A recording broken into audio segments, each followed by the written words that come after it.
Hello and welcome into Betting Big. I am Vaughn Dalzell and that is Eric Froton. We are covering 8 college football conference championship games. Let's start with the biggest one and one that you'll be at, Eric. Washington versus Oregon, the rematch for the winner of the Pac-12 championship.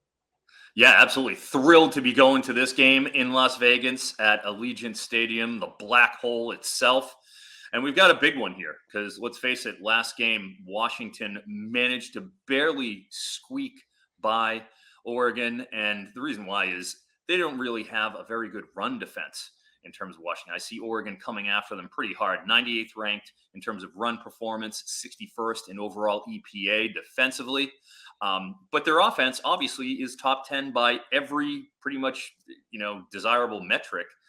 But this Washington team is walking a tightrope. 8 straight wins of 10 points or less. 6 of their last 8 by 1 score or less. And that's against an Oregon team that's been dominating everybody since their loss, going 6-0 with a 99% plus win expectancy in each game after that loss to Washington. They outgained the Huskies 541 to 415 with 0 turnovers last game. I just think that Pythagorean win expectation is going to catch up to them. Give me Oregon laying the points. Yeah, I'm with you for a lot of the points that you made about Washington. Too many close games to be considered here, especially when the line's 9 to 9.5 in favor of Oregon. That tells you really all you need to know, Eric. I like the Ducks in the first half minus the 4.5 because they've been out to early starts, as you mentioned. They don't turn the ball over too often either. Bo Nix with one of the best touchdown to interception ratios you'll see in college football. And this win for him will just lock up the Heisman, in my opinion, Eric. I know you hate to see it and hate to hear it because you're pulling for Daniel, but Bo Nix is now the favorite to win the Heisman, and that game will determine if he wins it or not, in my opinion. So we both like Oregon there. But for Oklahoma State and Texas, it is the Big 12 championship game, and the Longhorns are big favorites in this spot, about 15 points. But the angle that I would look, if you like the Longhorns, is a team total over for Texas. You can get that around 34.5 or 35.5, and it's a number they've hit 4 or 5 times this season, Eric. But I love the offense with Quinn Ewers back. They put up a 57 spot against Texas Tech just for a little style points. And there's no telling that they could do that against Oklahoma State here because they need a lot of help to make the college football playoff. And I believe that starts with a win and a dominant win at that. Yeah, they need a dominant win because they kind of, their potential for a style points victory against their one loss all season, Oklahoma, was dashed when Oklahoma State went to 2 overtimes and beat the hapless BYU team to kind of get in there. So it would have been nice for Texas to be able to have a nice signature win over Oklahoma. But, they're playing the hand they're dealt. And really the time to bet this game was upon the open, where it opened at 11 on circa 11.5 over there on FanDuel, now up to 14.5. I just feel like the value here, is kind of evaporated because I don't feel comfortable taking Oklahoma State against a Texas team that has been just nasty. Every game that they've had has had a win expectancy of 66% or more, other than Oklahoma, which was just a 50-50 toss-up. So, the time to bet this was on open. I'm going to stay away now that it's over the hook at 14.5. Yeah, certainly looking like an Oklahoma State spot here, but Texas has all the motivation to just absolutely bury the Cowboys in a big game here. So I'm with you, Eric. For Miami, Ohio, and Toledo, the MAC championship may not be as highly watched or anticipated as Oklahoma State, Texas, Oregon, or Washington, but it's still going to be a great game here. And we got Toledo laying 7.5 points. What's the angle of attack for this game? Yeah, with Miami, it's not hard to figure out what they're doing. Chuck Martin and company, their head coach, is a defense-oriented team. 10th versus the run, 23rd in pass performance. But this is what they want to do is they want to lean on their D. They are 133rd in pace, last in the country, calling a play every 31.5 seconds. But their last 4 games, 68% run rate with 7 of their 9 TDs coming on the ground. Now they're playing a Toledo team, very balanced, 14th in EPA, 47% success rate. These are top 20 marks countrywide, and they've only had 1 game with a sub 75% win expectancy. And that was week 1 against Illinois, who's a Big Ten team. Now, they went on to win every single other game besides the Illinois game against a 128th ranked schedule with at least a 73% win expectancy. I just think this balanced Toledo team with Miami, Greg Larvadain, their number 1 wide receiver, is questionable to play. They don't have Larvadain out there with Avion Smith at quarterback, who's really a dual threat, they're not going to be able to move the ball. I'm taking Miami team total under 17.5 points. I don't think they can crack Toledo's code. I'm glad my team total unders are starting to rub off on you, Eric. It's about time. It's not too late to join the gang. But I know you probably not be on an under in the next game, the American Championship between SMU and Tulane. This is a game that I'm very intrigued to watch because Tulane's lone loss this year was to a very good Ole Miss team. And then on the opposite spectrum, SMU's 2 losses were to 2 very good teams as well. So you look at these 2 explosive offenses. Tulane, their lone loss, they didn't have a quarterback then. They were injured. So what do you think, Eric? Because I like Tulane and the over 48.5. Yeah, well, I mean, this game opened up at 54.5 for the over-under. It's down a full touchdown to 48.5. The reason why is pretty clear. You have SMU's star quarterback, Preston Stone, out. Confirmed out, will not be playing. You have either Kevin Jennings, who's a redshirt freshman who's made 46 career pass attempts with a 25% pressure to sack rate, or the infamous Alex Padilla, former Iowa quarterback who I made a mint on in 2021 in the Big Ten championship game, luckily, because he and Spencer Petras split reps, so I got his QB under. Was very pleased about that. That being said, their running back room is also dealing with attrition. Jalen Knighton, Miami transfer, out. LJ Johnson, Texas A&M transfer, a top 10 recruit, was out last game as well. Tyler Levine had to lead the team in rushing.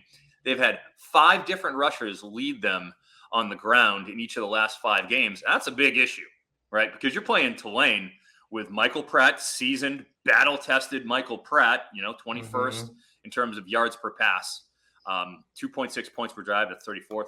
But they play very slow, 119th in pace, and importantly, playing against SMU without a QB, going to need to run the ball, 24th in overall rush defense. I don't see how SMU is going to be able to really do anything, mount an effective offense against Tulane. I like the under. I know you don't like the under. I'm on the under 48.5 points. I think that with Tulane's pace and wanting to slow the ball down, that's what happens here. Yeah, well, you mentioned Stone. Without him here, I like Tulane even more to win this game or cover that spread of 5.5. He had 508 combined yards against Oklahoma and TCU, the 2 losses this season. He could definitely stretch the field. So no wonder why we've seen that under drop by a touchdown. So it looks like you're still going under, and I'm gonna sell high or buy low, I should say, and take the over there in that game. How about Alabama and Georgia, Eric? Because this is the game that Alabama must win to make the college football playoff. The spread did open around 3.5 and 4 at one point. Now it's out to 5.5. I've already seen 6s at some spots too. So Georgia is gaining steam here. Are you on the Bulldogs or the Tide? Man, yeah. I mean, you look at Alabama last game, or allowing 244 rushing yards to Auburn. I mean, this isn't a dominant Auburn rush, offense or anything like that. They got real lucky at the end. Auburn only rushes 2 guys, magical throw in the back of the end zone. I mean, just everything had to go right there for Alabama to win that game. And, with Georgia, yeah, they just ran over Georgia Tech and just did enough to win. They had McConkey out. They had Brock Bowers was held out. You had Ra Thomas was held out. Basically the key, catalysts for the passing game were all gone for Georgia. So you really have to factor that in when you're talking about this. If there's anything, I don't have a particular play on the game, but if there's anything I'll be looking at as the week progresses, Jalen Milroe against ranked opponents is averaging over 15 rushes per game, whereas he's averaging just over 9 rushes per game against non-ranked opponents. I do think if you see his rushing over in that 40-yard, range, which is where it's kind of been traditionally, I will be looking to take the over there. Yeah, I don't hate that as well, but I think he'll be under duress a lot. Georgia's defense is definitely going to come to play in this game, but I think the offense will come to play here because Carson Beck has a lot to prove if he can lead this Georgia team to another national championship. And you look at historically, 17 of the last 19 SEC championships have scored at least 30 points.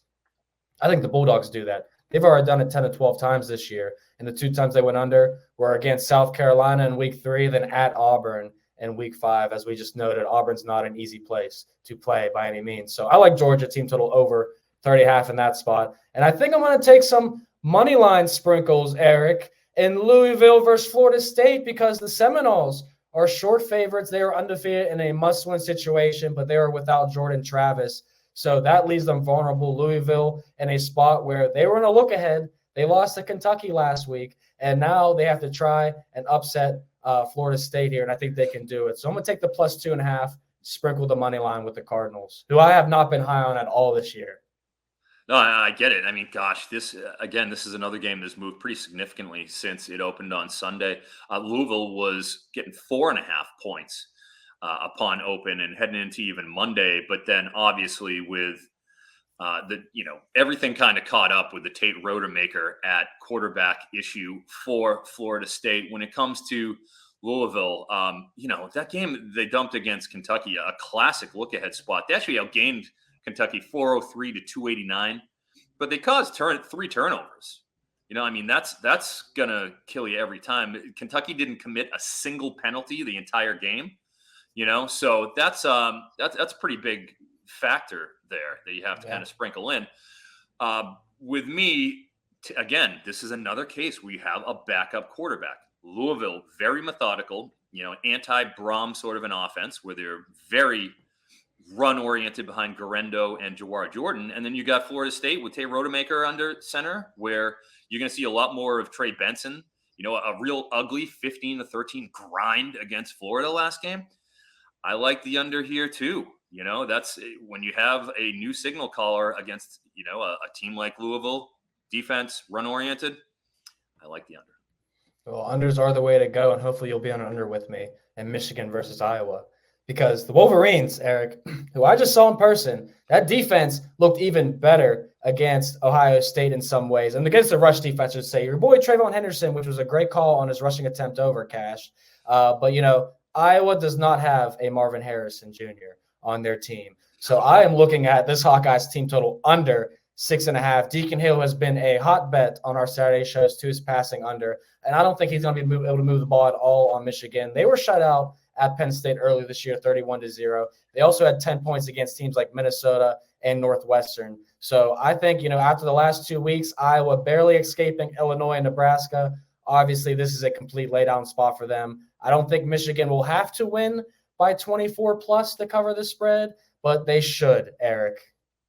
Yeah, it's how do you take Iowa here is really the question.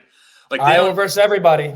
At least they were alive when they had Chuck Sizzle last year in town, and they had Sam Laporta last year. But guess what? There's no Luke Lachey at tight end. There's no Eric All at tight end. They just are bereft of playmakers, and they're going up against, this Michigan defense that has smothered everybody that they've played. I just don't know how Iowa scores at all. Is the problem. I don't know how they do anything in this game. Yeah. And if you remember, the last time these two teams faced off in 2021 in the Big Ten Championship, that was a 42-3 evisceration from a motivated Michigan team who just as motivated, Jim Harbaugh back on the sidelines is going to want to make a statement and put a skull on a pike. I cannot back Iowa in any circumstance here. Give me Michigan. I'll lay the points. You can't do it. You can't take it. No, you can't take Iowa in the spot at all. Especially Jim Harbaugh's going to be pumped up. He wants a shutout against Iowa. Nothing they can get it. My prediction, Eric, is 31-0 in favor of the Wolverines. And that could very well happen. But if you don't believe us, then you have to come on Friday and check out NBC Sports YouTube channel for our college football betting Q&A. Eric's hitting well over 65% for the season. I'm at 60%. And Brad Thomas makes his return, who's also hitting above 60%. So lots of money to be made on Friday morning. Come and join us. We'll see you then.